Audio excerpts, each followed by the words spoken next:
Welcome, welcome, welcome. How much do we need to make in order to purchase a home in Lewisville, Texas? That is our mission and vision for today. With that being said, let me make sure we are live and you can hear me okay. So as you're coming in, a like is going to go a long way, and also drop a comment in the chat. Even if you're watching this after the fact, I'll make sure to respond. So any questions, comments, concerns, let me know in the comment section. Again, a big thing that helps these videos get distribution is a like for sure, but if you throw in a comment, especially if it's a nice one, we'll be in a really good spot. All right, so how much do we need to earn in order to purchase a home in Lewisville, Texas? This one's Lewisville's just it's one of my favorites. Lewisville's one of my favorites for several reasons. That's where Castle Hills is, and that's where I used to live. So that's also a big reason that I gravitate towards Lewisville. And just right now, we just closed on a home with the Xaviers in Lewisville. So shout out, congratulations, welcome to Texas. So really excited about Lewisville altogether. So let's dive into this. How much do we need to actually earn in order to purchase a home in Lewisville? First things first, we need to understand how much real estate costs in Lewisville at the moment. How much are these homes selling for? In order for us to do that, we need to go in here and do a little bit of research. So right now where we're at is Altos Research, which is free for you to use. It's absolutely no cost to you. So you just go to altos.re and then type in the city or zip code that you're considering purchasing in. The reason that I like this particular research is that it breaks down real-time market data or real-time information that is actionable today. It's not something that was done a year ago, 2 years ago, 5 years ago. It'll pull in that data, but it reads it in real time. So really what I want to illustrate here first is, let's just read the very brief synopsis, and then we'll get into the actual part of this particular website that we're going to be using today. This week, the median list price for Lewisville is $402,500, with the market action index hovering around 65. This is less than last month's market action index of 67. Inventory has increased to 74, so 74 homes for sale. Now, if you've been watching these breakdowns before, since we're doing these on all of the cities in the Dallas-Fort Worth Metroplex, you notice that the last one that we did, was it Mansfield? I should have looked at that before. I want to say it was Mansfield or Midlothian. It could have been Midlothian. This was Sunday, folks. I should remember this. So one thing about that, Midlothian, that's what it was. We did Midlothian, and with Midlothian, I shared the information here that, hey, with Midlothian, the market action index was around the 30 mark, meaning it was getting very close to favor the buyer side. And there I mentioned that as you get further away from the Dallas-Fort Worth Metroplex, there's new construction going on, meaning there's more opportunities, there's more inventory. So that's why you had that particular city, Midlothian, which is right outside of the Dallas-Fort Worth Metroplex, and I mean just barely. It'll soon get absorbed by DFW formally. That's why you see that city, that market, be a little bit closer to a more balanced buyers and sellers market. Here with Lewisville, it is a sellers market. We just helped the Xaviers get into the Dallas-Fort Worth Metroplex, get into Texas altogether. And Lewisville was extremely competitive. This property that was just coming online, that was actually coming soon, we were able to get that under contract before it ever hit the light of day. So it was coming soon. We were able to make an offer. It was a very strong offer. And thankfully the seller agreed to our offer, and here we are. The Xaviers have a fantastic, beautiful home that they're living in right now.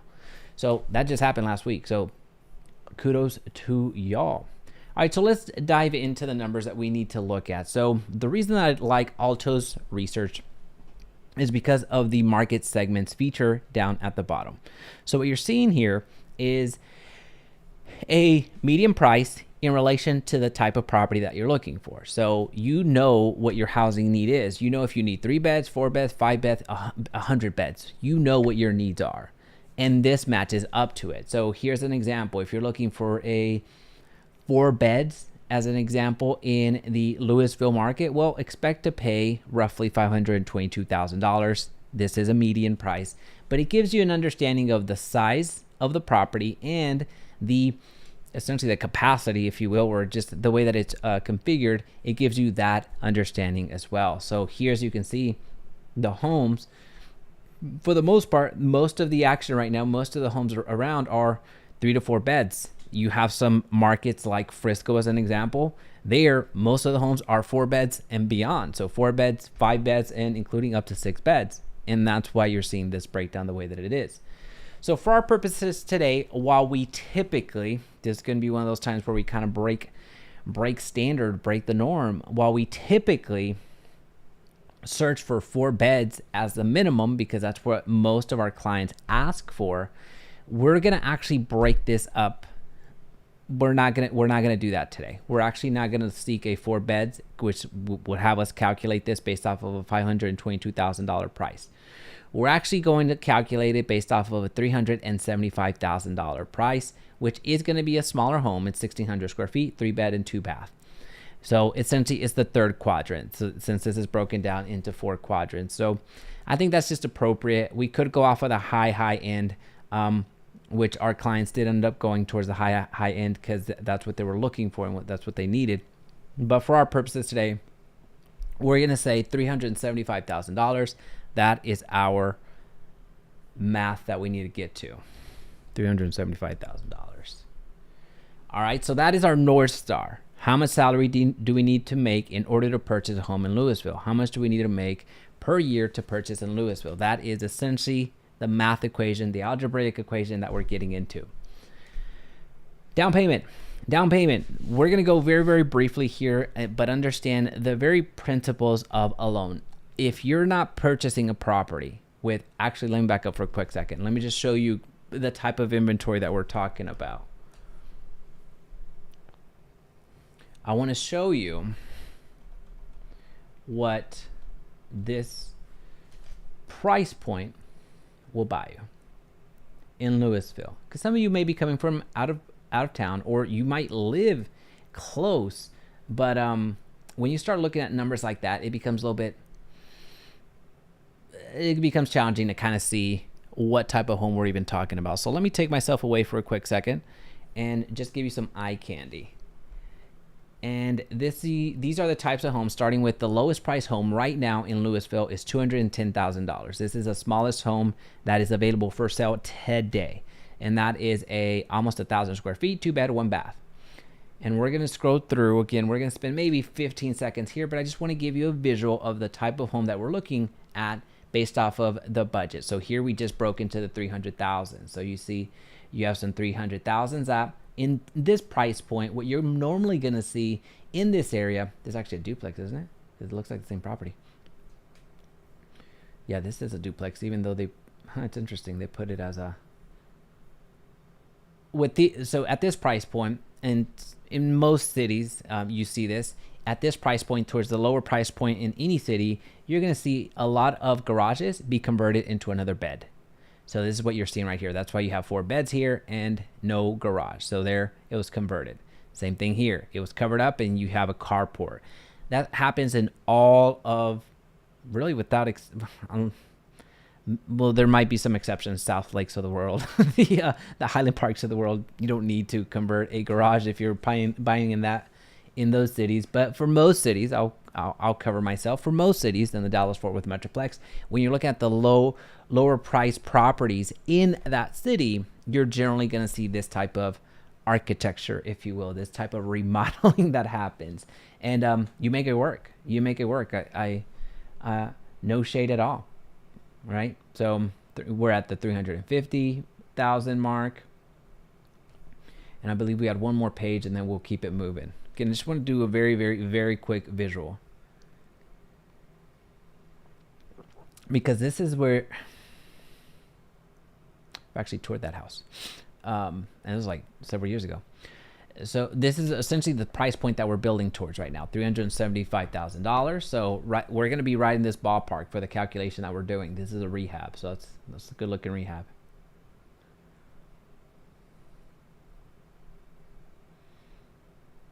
That one looks like it's on Wonderlust. a street that's in Lewisville.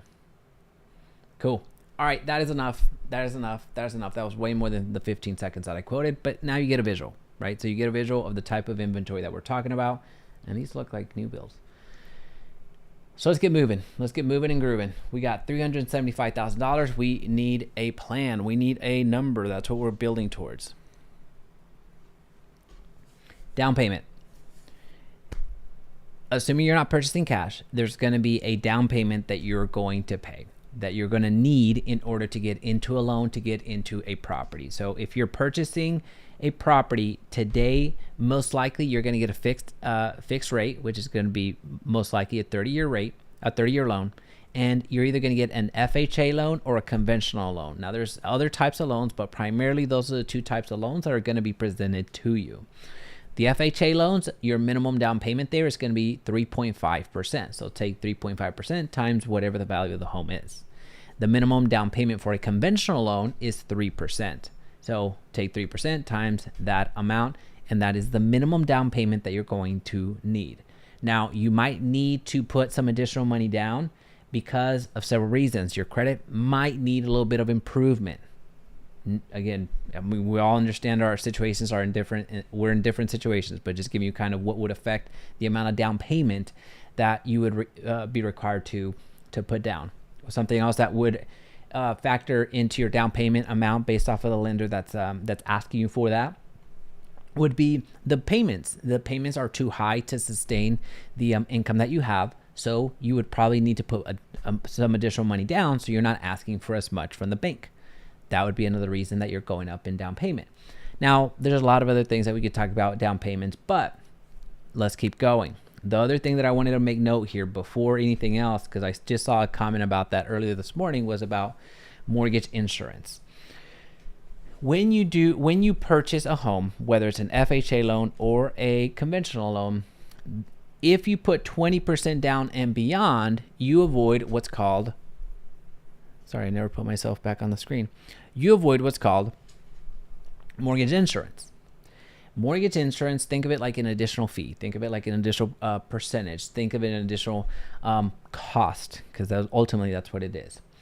That your bank is going to charge you for not having at least 20% down, meaning you don't have enough skin in the game. So anything below 20% down, whether it's FHA or conventional, you're paying mortgage insurance.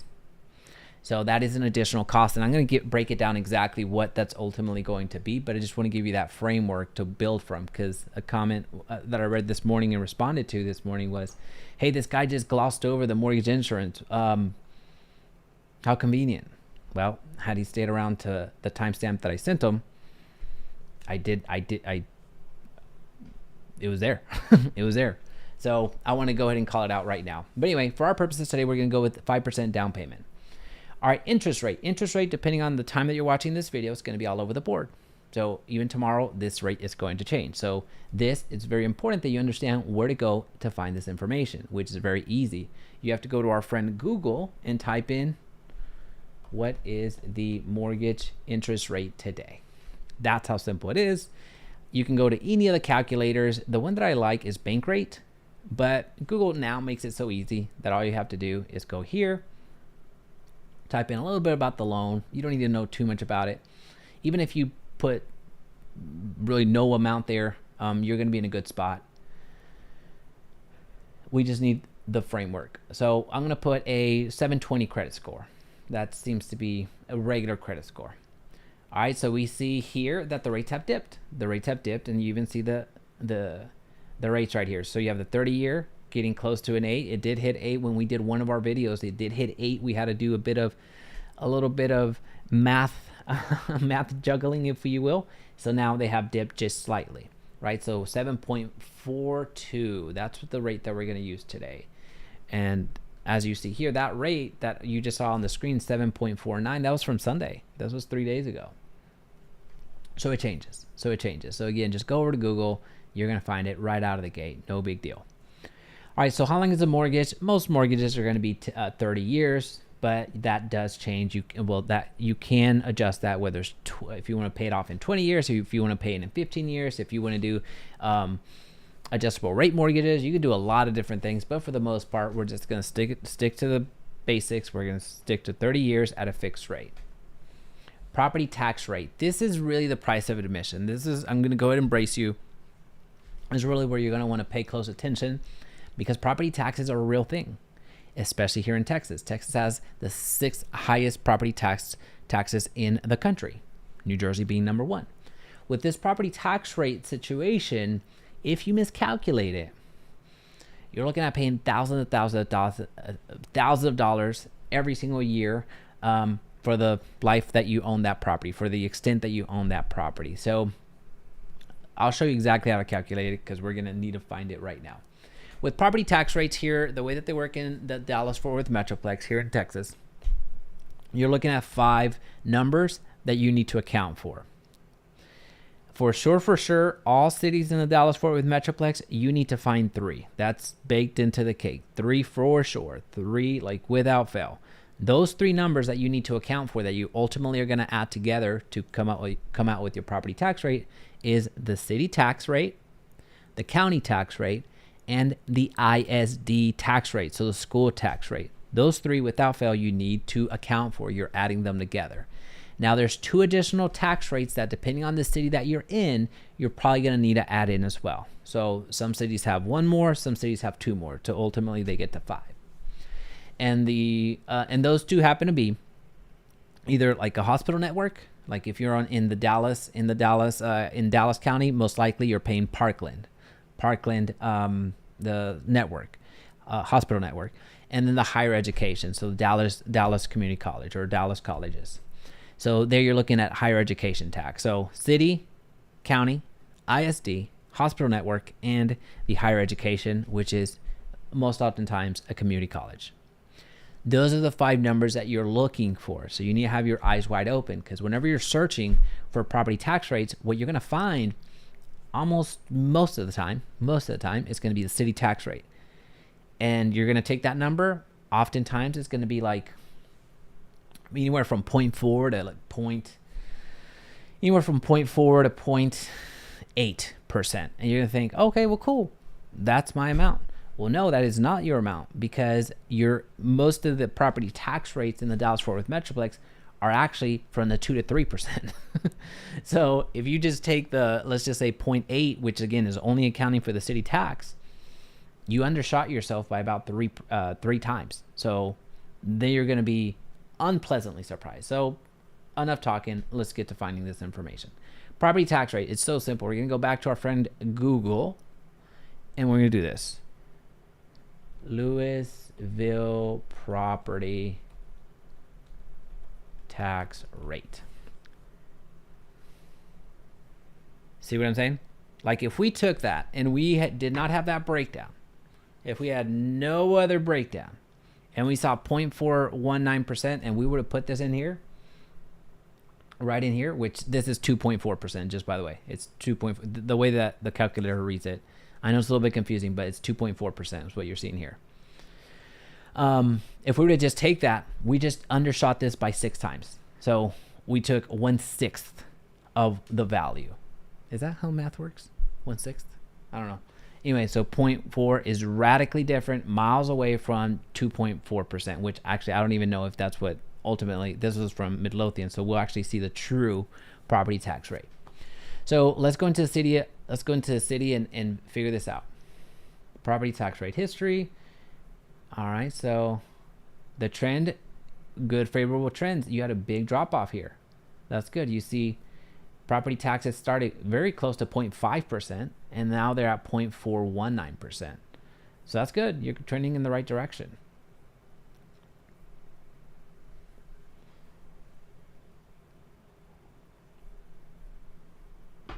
All right, I like this.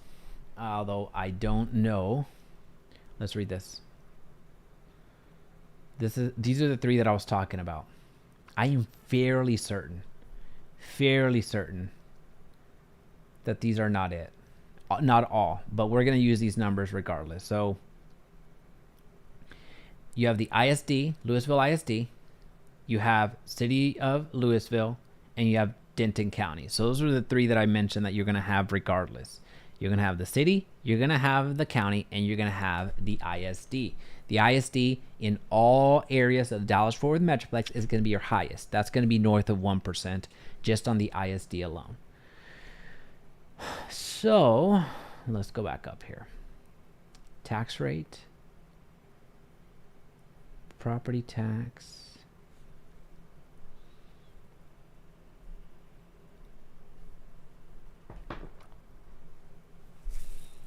I get quiet in situations like this because every single city is different. You never know what landmine you're walking into. Yeah, this is not going to have all that we need. And you would think that these would be so simple.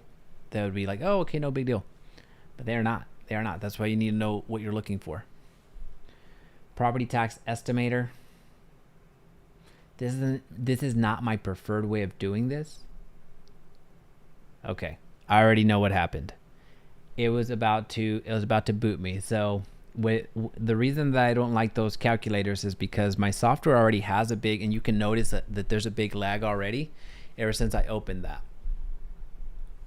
So let me see if I can fix that real quick. Stream settings.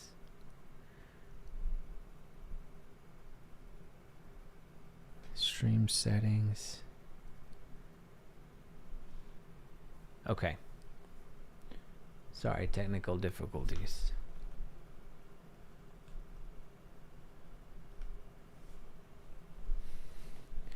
All right, so we're not going to click on that because that portal is just going to crash my software.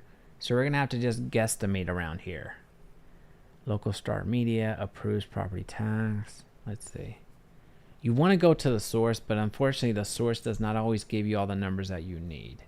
So I'm fairly confident about the city because that's been reported on multiple places, but we still need the ISD.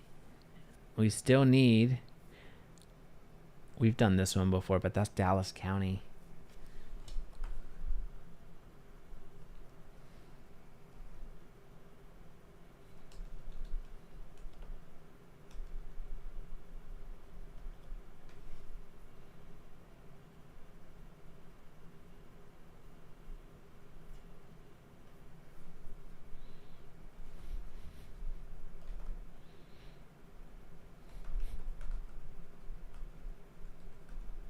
I'm still with you. I'm still with you.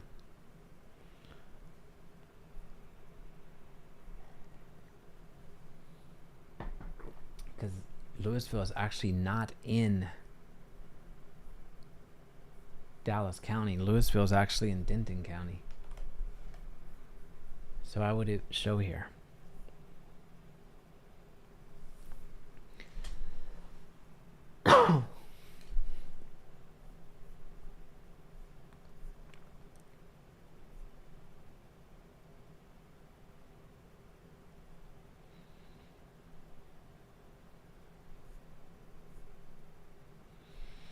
We're going to have to guesstimate.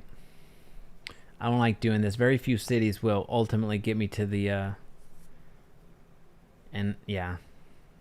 I don't like doing this, but there's really no other choice right now. City, it gives me the ISD, it gives me the county.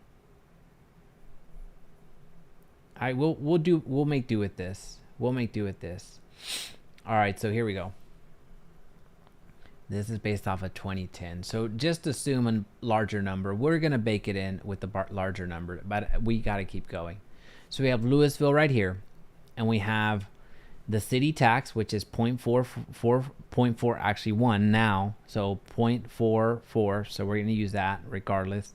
The school tax, 1.4. So the ISD tax is 1.4, and the county is 0.27. We're going to use that.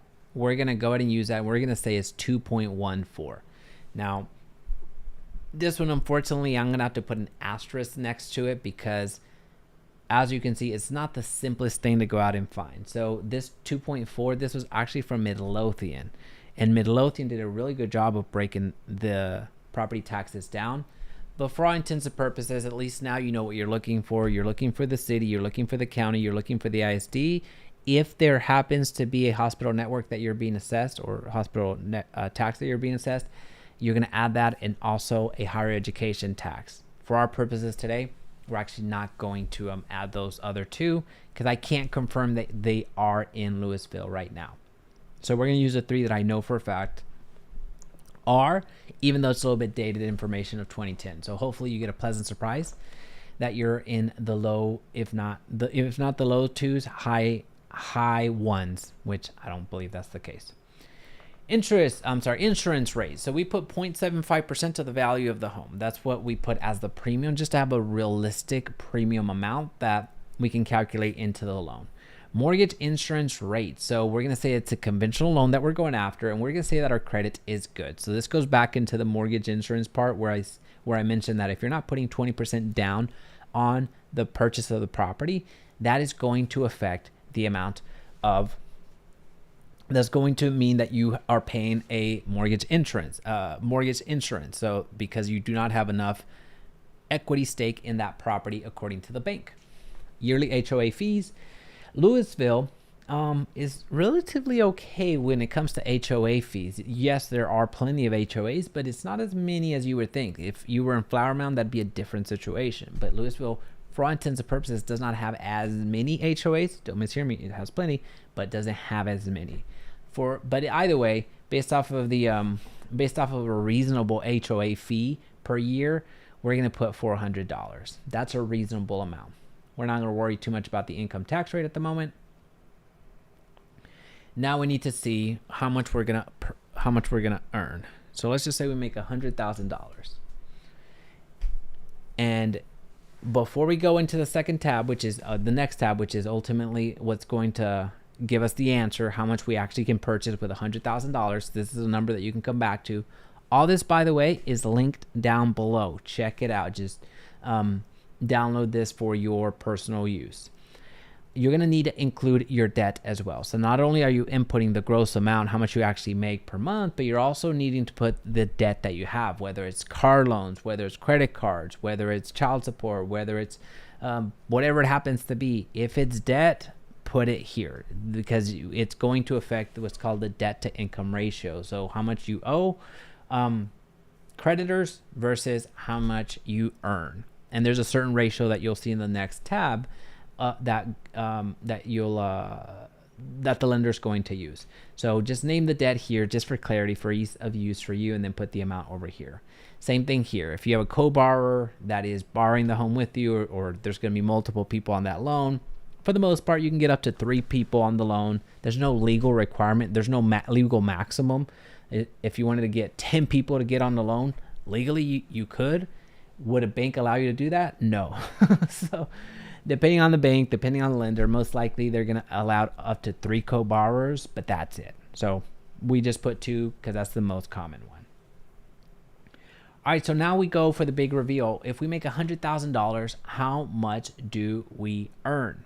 How much can we afford?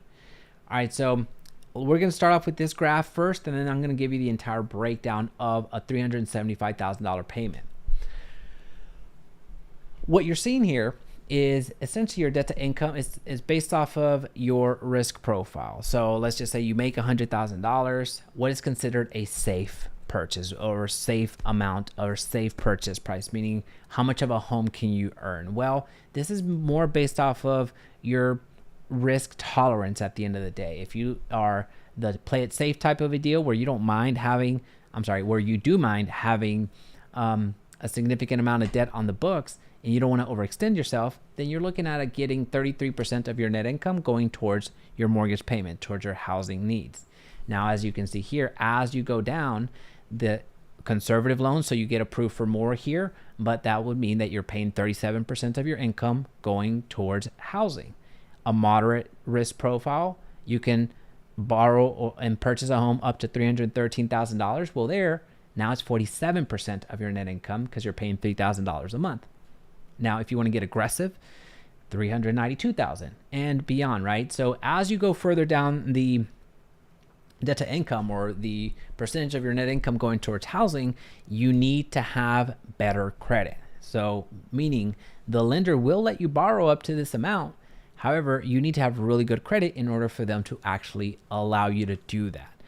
Remember one thing, the lender is designed to lend. So just be mindful of that. So also, if simply because you can get that loan approved today doesn't mean you should. Main reason is because of what we spent 20 minutes talking about, which is property taxes, because property taxes are going to stay there for a while.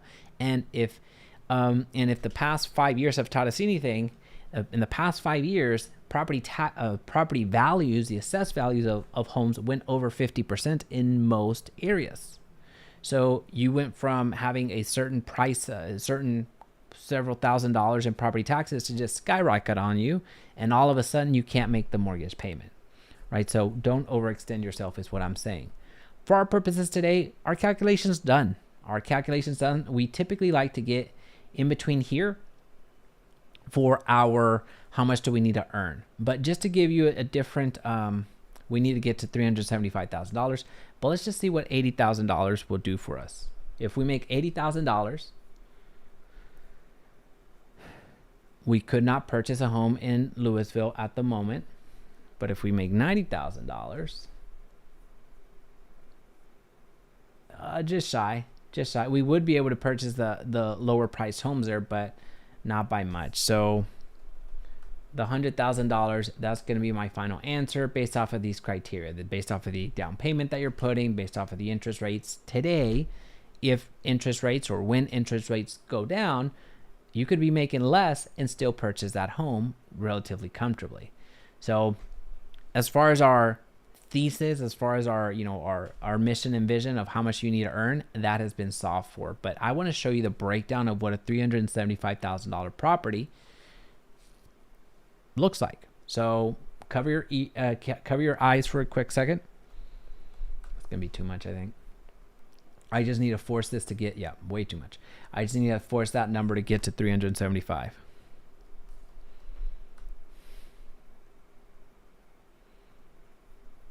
I'm not even paying attention to what numbers I'm putting in. I'm just guessing. Maybe I should. All right, that's close. Let me see if I can get just a little bit closer. I'm going to be comfortable with that number either way. All right, that's close enough. We're going to stay there.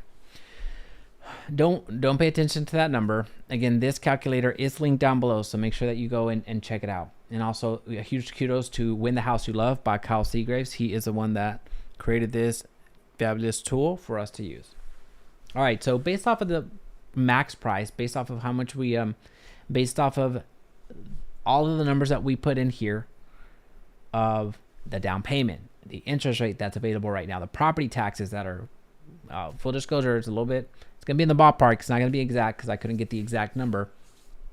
Interest rate, mortgage insurance, based off of all that information, if you're buying a home based off of that $375,000, you are looking at about a $3,600 payment a month. To get into that loan, essentially to purchase a property, you're going to need about $19,000 down and about $9,500 in estimated closing costs. So there you're looking at what, $29,000 up front. So about $29,000 to close on that property, to close on that loan. Now, what does that break down to? So when it comes to the monthly mortgage payment, you're looking at the principal and interest, which would be about $2,500. You're also going to be paying property taxes every single month, especially if you put 5% down, because your servicer, the folks that are servicing your loan, they're going to be collecting your taxes so they can pay them on your behalf at the beginning of the year. So in property taxes alone, you're paying $675,000. Wow, $675. That is what you're paying in property taxes every single month. So that's going to be included in your monthly mortgage payment. Something else that's going to be included in your monthly mortgage payment, most likely, is going to be your homeowner's insurance. That's going to be about $236. Always shop this around. Always shop this around. So every single year, shop it around. Every single year, shop it around, because it's going to save you money. Mortgage insurance. This is where we get into that conversation again of how much money are you putting down. If you get a conventional loan and you put 5% down, and then in about 8 years or so, depending on the appreciation and all that fun stuff, in 8 years or so, you will be beyond a 20% owner equity stake in your property. At that point, the mortgage insurance, this $180 a month, goes away if you have a conventional loan. If you have an FHA loan, it's a different type of loan, which again, the minimum requirement to get into that loan is 3.5%. If you have an FHA loan, it doesn't matter if it's year 1, year 10, year 20, year 29, you are paying mortgage insurance because it is for life. It's for the life of that loan. So that's $180 in mortgage insurance. Now here, the homeowners association fee is not factored into your monthly mortgage payment. It does not get paid on your behalf at the beginning of the year. That's something that you pay at the beginning of the year. You have about 30 days to do so. If you don't, they're going to put a lien on your property. So just be aware of that. Homeowners association, this amount, again, it's a guesstimate. It's about $400, depending on the community that you're in. It could be a little bit higher, it could be a little bit lower, but you're not going to miss it by much. That is paid all at once. That is paid at the beginning of the year, and that is paid by you. So make sure that whenever you get your closing statements and you see your HOA there, make sure that you know where their portal is, because you got to pay that. You want to make sure that you pay that and not get yourself in trouble, because unfortunately they can cause a lot of trouble for you. So again, although this is technically not part of the mortgage, we'd like to include it just for that full transparency. Now, what you're going to do in your spare time is scroll down here. Again, this is linked down below. Make sure you check it out. There's a lot of helpful resources down here at the rest of the calculations being done for you. The one that I wanted to show you here is when you're getting into bidding wars, it gets a little bit challenging. It gets a little bit, well, what if I offer this, or what if I don't offer this, blah, blah, blah. This gives you a really quick and dirty breakdown of making, well, if we offer 10% more, what's that going to look like? So, okay, what if we, 10% less? What if we offer more? This gives you a really quick and dirty of what that would do for your mortgage payment, so you can make snappy decisions. In some markets, that's you don't have that long, so you want to be able to assess your number very quickly. And again, you're just going to want to come in here and just read through the rest of it, because it has a lot of helpful resources down here that quickly give you a really good understanding of first. I appreciate the heck out of you. If you have any questions, comments, concerns, please feel free to reach out. This resource is linked down below, but if you can't find it, then just send us an email at admin@jaime.send. If we can help you in the Dallas-Fort Worth Metroplex, in Texas, in the entire country, we have agents. We're all nationwide. And we sell a lot of real estate. So if you would like some support in purchasing or selling your next home, let us know. Get in contact with us. Our information is down below, but you can always reach out to us in any way that you can.